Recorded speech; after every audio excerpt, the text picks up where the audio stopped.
Okay, guys, so we're back with another video. Now, Kanye West is the core definition of let people hate you because when people hate you, once you're not hurting anyone, honey, when people hate you, you know what? The only thing can happen, they already know what you're capable of, and once you remain authentic to yourself, you're gonna always offend someone.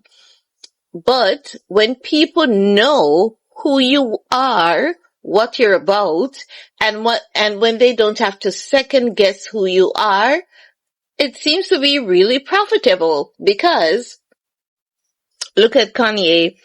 Kanye sells out a stadium under 24 hours, and it takes JayZ weeks, if not months, to register the same number.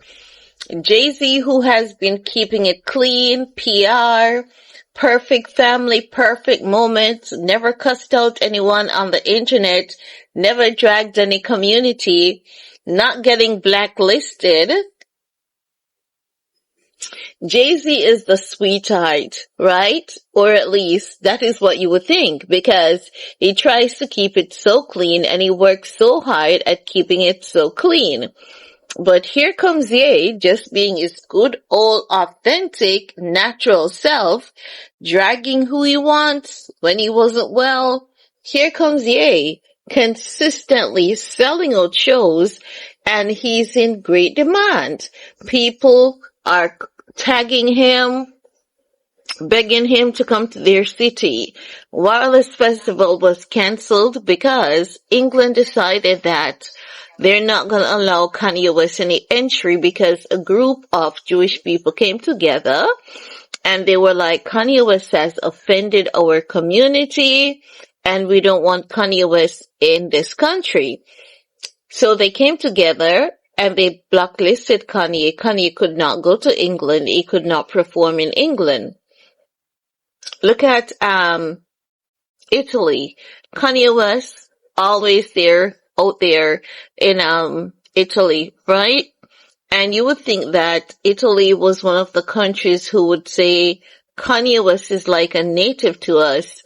He has always been here, always supporting us, always putting us on the map, keeping us on the map, helping to boost our local tourism. So we're not going to show you any bad face, right? You would think that the people would say that, oh no, honey, oh no. They are not saying that. They canceled Ye's show, and you never thought that that is something we would have seen in Italy, right? But it happened. And then came Albania. Like Albania said, Kanye, we want a show. The Albanian Prime Minister and the tourism minister promoted that show religiously, and it boosted the economy of the country by over $200 million just because they allowed Kanye West in. The country got a boost within 48 hours for one city, over $200 million, something that they have never seen in an entire year, right? So, I'm saying this to say, I think that Kanye West is changing the face of the industry, and he's changing how the game is played, because while JayZ is over there struggling to sell out shows, struggling to sell out tickets, Kanye is over here every time his tickets go live for a show, 24 hours. Every single ticket would be sold out, and then the people who buys them in bulk, they get sold out on the resale market. It's not like even JayZ's ticket, they take a while to get sold out, and when they're on the resale market, they linger, they get stuck. It's as though it's neither here nor there. They're like, meh, it's neither here nor there for them. But with Ye, we're seeing Ye keeps repeating the same thing, getting the tickets sold. And this is how you know a true icon and a true legend. And now what Ye has done is that whenever he books with an arena, this is something that they came up with, right? They ensure that the show carries a insurance, and there's this clause wherein if the arena cancels, he has to get the bulk of his money. So if that show was estimated to bring him around $24 million, he still has to get the $24 million. So all the event coordinators and everyone else involved would lose their money because they would still have to pay him. And irrespective of the fact that they would still have to pay him, there's another portion of the clause wherein on top of them having to pay him that humongous sum, he can still take them to court for additional collateral damage. So now that he has that clause, and those are the contracts he's signing going forward, it literally shows just how powerful this man is.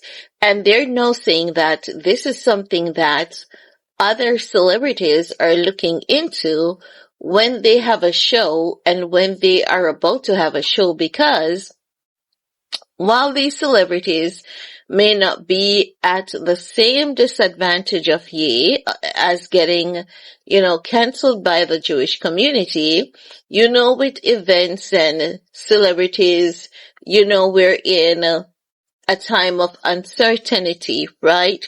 When it's not Trump and his buddies pulling off war somewhere, it is just other natural causes, right? The variables, the things that they can't control. So I believe that with this new clause that is in place, it's bound to change the face of how artists, they are paid for shows, and it puts more of a guarantee in place. Now that a lot of artists will have this protection, I think we're going to also see another side of such protection, wherein it's going to hold artists more accountable and more liable, wherein they can't cancel shows as they would normally like to, and I'm not talking on the medical conditions, emergencies, and all of that, because those are things that will forever be out of their control. We're talking about the artists who loves to book and then change their mind at the last minute because they're coming under pressure from various communities to disassociate themselves from specific artists or company because of new lawsuits and stuff. So now when an artist would want to cut ties, for example, what Young Miami did with Boozy, she booked with Boozy, she got her deposit, and then last minute she canceled. She gave back Boozy the money, and Boozy was left stranded. Boozy had to come on social media and ask social media, the patrons who would be attending the show, what replacement they would like. Now, going forward, I believe that these clauses are going to be put into, they're going to have, measurements in place so as to, all these celebrities equally accountable as well. So JayZ's out here struggling to sell tickets while he is selling out shows, and he is changing how the game is played. And you know what? Kudos to Ye. Big freaking kudos to him on this one. Let me know what you guys think, and we're gonna talk some more. Peace.